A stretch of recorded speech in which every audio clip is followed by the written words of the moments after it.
कालू और गौरी आज लेके आए हैं लालची कौवा। दूर किसी जंगल में काला कौवा और उसकी पत्नी गौरी रहते थे। कालू जी, ये खुशबू तो मुझे मदहोश कर रही है। पता नहीं यार चिड़िया क्या बना रही है। गौरी, तुम्हें नहीं पता आज चिड़िया दाल का दाना घर लेके गई थी। ये खुशबू खिचड़ी की आ रही है। आज उसने खिचड़ी बनाई होगी। फिर रात हो जाती है। काला कौवा और उसकी पत्नी दोनों सो जाते हैं। आधी रात को गौरी की आंख खुलती है क्योंकि उसको खिचड़ी की खुशबू सोने ही नहीं दे रही थी और वो कालू के पास जाती है। अरे कालू तो सो रहा है, मैं चुपके से जाती हूँ, चिड़िया के घर से खिचड़ी खा के वापिस आ जाती हूँ। गौरी अपने घर से निकल जाती है और वो चिड़िया की खिड़की में जाके बैठ जाती है। वहाँ पे चिड़िया और उसकी बेटी भी दोनों सो रहे थे। गौरी कभी आहिस्ता से उनके घर घुस जाती है और वो वहाँ पे जाकर सीधा रसोई घर जाती है। वहाँ पे उसको खिचड़ी दिखाई देती है और वो खिचड़ी को खाना शुरू कर देती है। खिचड़ी बहुत ज्यादा स्वादिष्ट थी, इसलिए गौरी उसको खूब मजे से खाती है। पर तभी उसके पंख से बर्तन नीचे गिर जाता है, जिसकी आवाज से चिड़िया उठ जाती है। कौन कौन है रसोई में? मेरी रसोई घर में कौन आया है? कौन हो तुम?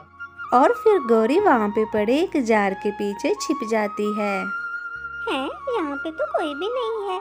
कुछ तो था, पर वो आवाज कैसी आ रही थी? मेरे कान ऐसे खराब नहीं हो सकते, कुछ तो था यहाँ पे। मम्मा, कोई नहीं होगा वहाँ पे, पक्का बिल्ली आई होगी। आपको पता है ये बिल्लियाँ तंग करती है। आप आकर सो जाइए, मुझे बहुत नींद आ रही है। वहाँ पे कोई ना होने की वजह से चिड़िया वहाँ से चली जाती है और सो जाती है।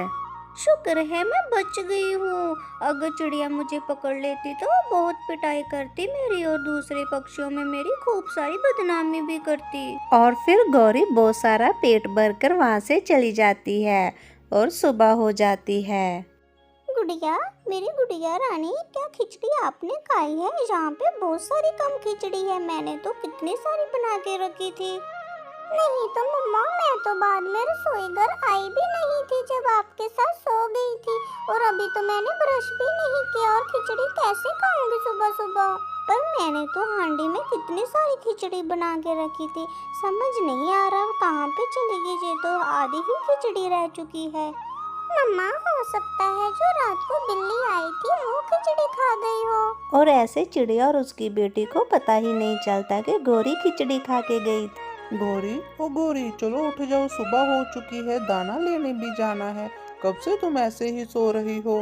क्या है कालू जी, मेरी नींद खराब मत करो, मुझे बहुत नींद आ रही है और मुझे भूख भी नहीं है। तुम अकेले जाओ दाना लेने। क्या कहा? अकेले जाऊं? रात को तो तुम बड़ा बोल रही थी तुम्हें भूख लगी है, खिचड़ी खानी है। अभी क्या हुआ? कुछ नहीं हुआ कालू जी, बस मुझे भूख नहीं है, इसलिए तुम चले जाओ और मुझे सोने दो। और फिर ऐसे ही काला कौवा घर से निकल जाता है और अकेले ही दाना लेने जाता है और गौरी सो जाती है। दूसरी रात फिर से गौरी ऐसा ही करती है और वो चिड़िया के घर जाके उसका सारा दाना खा लेती है। सुबह उठकर चिड़िया और उसकी बेटी देखते हैं कि वहाँ पे बिल्कुल भी दाना नहीं था। मम्मा मम्मा, आपने बिल्कुल सही कहा था, वो तो बिल्ली ही नहीं थी, कोई और ही हमारा दाना खा रहा है। इसलिए हमें अब पता लगाना चाहिए कि वो कौन है और क्यों ऐसा कर रहा है हमारे साथ। ये सारी बातें सुनकर चिड़िया सोच में पड़ जाती है और वो एक लोहार के पास जाती है।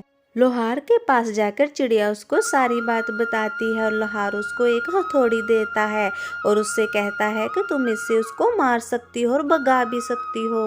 और फिर चिड़िया उस हथौड़ी को लेकर अपने घर चली जाती है। देखो बिटिया रानी, मैं हथौड़ी लेके आई हूँ लोहार से। इस हथौड़ी से उस चोर की मैं पिटाई करूंगी और उसको अच्छे से भगा भी दूंगी यहाँ से। गौरी, ओ गौरी, मुझे सच सच बताना, तुम आजकल खाना लेने क्यों नहीं जा रही हो और तुम्हें भूख भी नहीं लग रही?